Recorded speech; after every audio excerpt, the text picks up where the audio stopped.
Freyja and the Tears of Gold. Long ago, when the roots of Yggdrasil still pulsed with the young blood of the Nine Realms, there lived a goddess whose name was whispered with both reverence and desire. Freyja, daughter of Njord of Vanaheim, twin sister to Freyr, and first among the Vanir to walk the halls of Asgard. Freyja was radiant. Her hair shimmered like sunlight on the sea, her eyes carried the stormy mystery of the fjords, and her spirit, wild and untamed, danced like the auroras above the northern snows. She was goddess of love and beauty, but also of war and death. Half of all fallen warriors came not to Valhalla, but to Folkvanger, her hall, where they would feast and fight for her favor. But behind the beauty was sorrow, and in her sorrow, power. The Vanir and the Aesir. Freyja had come to Asgard after the great war between the Aesir and the Vanir, a war that scarred the worlds. The gods fought not for land or treasure, but for pride, for order versus freedom. In the end, a fragile peace was brokered.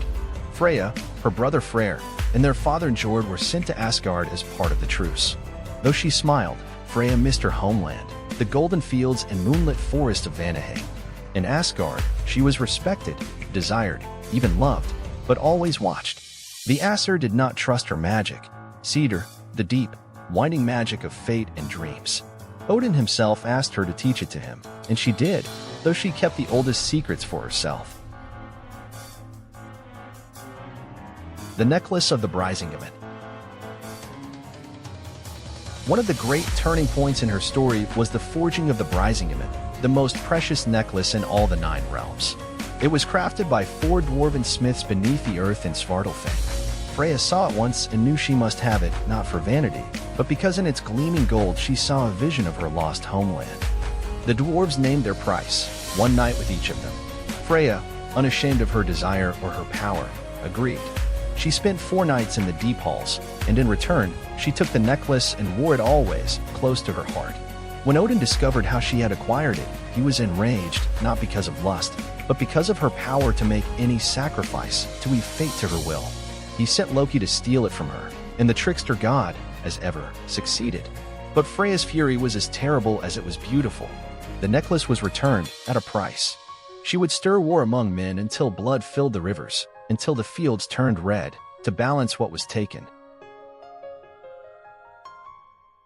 The lover lost.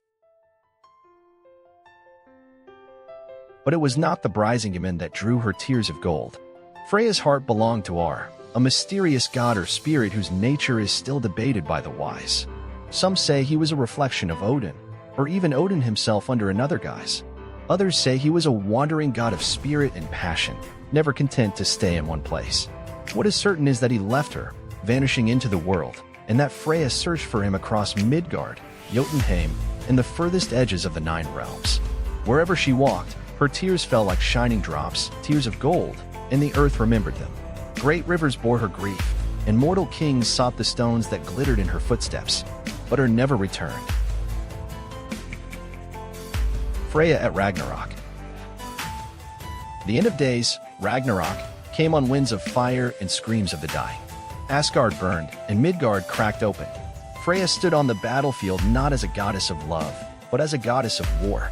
She led her warriors from Folkvanger, her cloak of falcon feathers soaked in blood, her chariot pulled by great cats leaping through fire and ruin. She did not weep then. Her sorrow had become steel, her longing honed into fury. She fought beside the gods, but when the fires died down and the world was ash, her fate, like so many others, was lost in the mist. Legacy. Some say she survived, that when the world is reborn, she will return to walk the meadows of a new Vanaheim, laughing among blooming flowers, her necklace catching the morning light.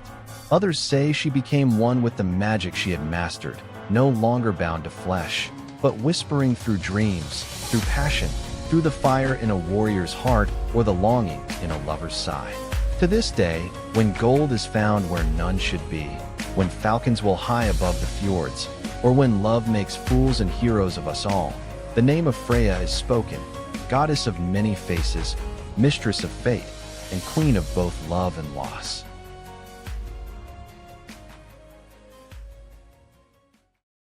Thank you for watching. If you like this kind of video, please hit the subscribe button and click the notification bell to get notified whenever we post a new video.